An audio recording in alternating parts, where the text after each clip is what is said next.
So in this video, instead of showing you a combo and breaking down the moves that I made up, I'm gonna give a few tips on how you can create your own hula hoop combo.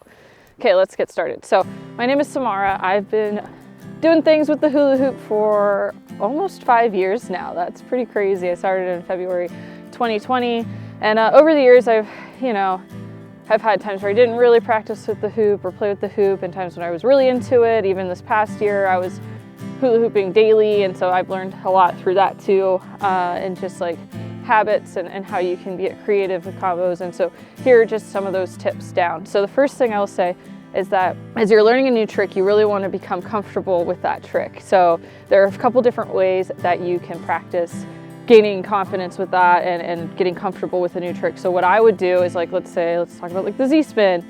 I would try to do it 10 times in a row perfectly, and if I messed up, then I would start counting again up till 10. Okay, so then if I mess up, then I'll just continue again and have to start over. Or maybe like a palm spin's a better example. I'm like, oh, I messed up. Okay, so then I would have to start again, counting, 1, 2. So that's one way. I have a friend who she would do like a 60-second challenge with a new move to see how many palm spins she could do in 60 seconds, and that really helps you like learn down the fundamentals of a new move that you're moving, or new move that you're learning, or new trick that you're learning. A second tip I would suggest, and something that I definitely do because I moved eventually from single hoops to double hoops, even way in the beginning when I was learning tricks, is don't just learn them with your dominant hand, also learn how to do them with your non-dominant hand. So we'll go back to that palm spin example, getting comfortable with it. And if you're doing my method, trying to do 10 in a row with both your left and your right hand. And I still do that to this day. So that's the second tip right there, is learn tricks with both hands. So once you have something down and you feel comfortable enough with that move, how do I want to explain this? So now that you feel confident with this new trick that you've learned, you're probably thinking, okay, how do I incorporate this into my flow or create a combo using it?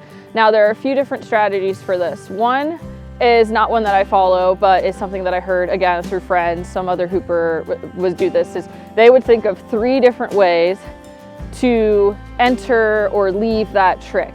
And so what I think of that as is thinking about your like hand positioning on it. And so, you're ending the palm spin and holding it out to the side here. Well, what could you do here? So you think of 3 different ways that you could go into a different trick from this hand positioning. So one is maybe like a fishtail, or you go from this, and it's almost like you could do like this move here, changing your hand positioning a little bit, or coming up here. And what's another move that you might know? Maybe an escalator, a down escalator, and you could whip it down and go down into a down escalator that way. So that's how I interpret that suggestion right there, is just of every hand positioning a part of that move, what are 3 ways you could get into or get out of that move?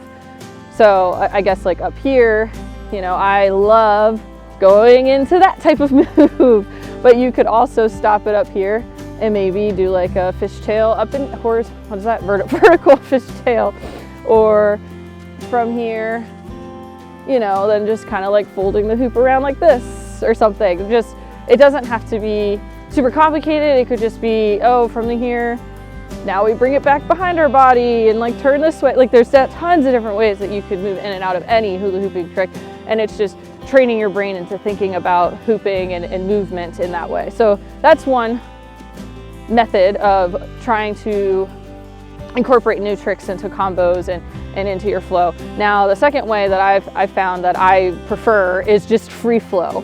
And it's just kind of moving around and to music, usually something that I like to listen to. Oh no. Okay, so my favorite way is free flow, moving around and to music and dancing around. And what tends to happen as I'm doing that is I'll end up doing something really interesting. Like my brain will, if you like to, I don't, but if you like to get high, maybe smoke some weed or just flow around and mess around,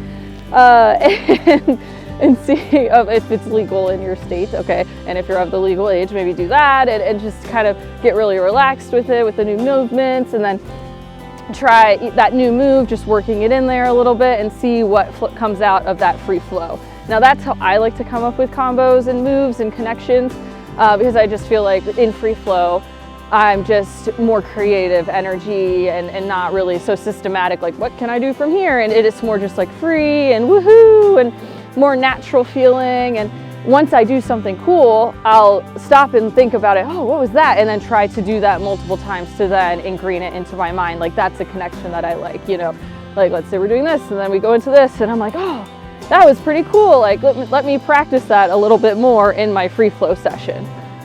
So those are two distinct ways that once you feel comfortable with the move that I found you could start creating combinations or figuring out how to incorporate that new move into your flow. Let's see if there's one more tip that I can come up with. I didn't take notes before this, so let me think if there's anything else I want to say. No, not really. So to recap that, to creating your own combos and especially using new tricks that you're learning, you really want to first become comfortable with that trick. Whatever method that it is for you, whether you're trying to, you know, do it perfectly 10 times in a row and then, you know, you'll start gaining confidence that way because every time you mess up, you start counting again, or drilling, right? Like doing different drilling exercises. That's probably the right word to do that. Whether it's like the 60-second drill or like, you know, 10 times perfectly in a row and whatever, just drilling to be comfortable with that new trick. And then once you're comfortable, trying to figure out whether you like the technical method of entering and exiting that trick, which is like finding 3 ways to enter and move and exit through other tricks and hand movements that you know, through different spots of holding that hoop during the trick. You know, if we're going back to the hand spin, you have like this hand positioning, down here, up, and then the actual rotation, and just figuring out 3 different ways to enter or leave the trick at any one of those points. Or you're like me and you just prefer free flowing and you're just kind of like naturally entering it in or incorporating it into your flow and then seeing what tricks your brain just comes up with. And then once you like a connection and you notice, hey, that was pretty cool, repeating that until you become, sorry, I thought no one's out here, but I thought someone was behind me. So then becoming comfortable with it in that way.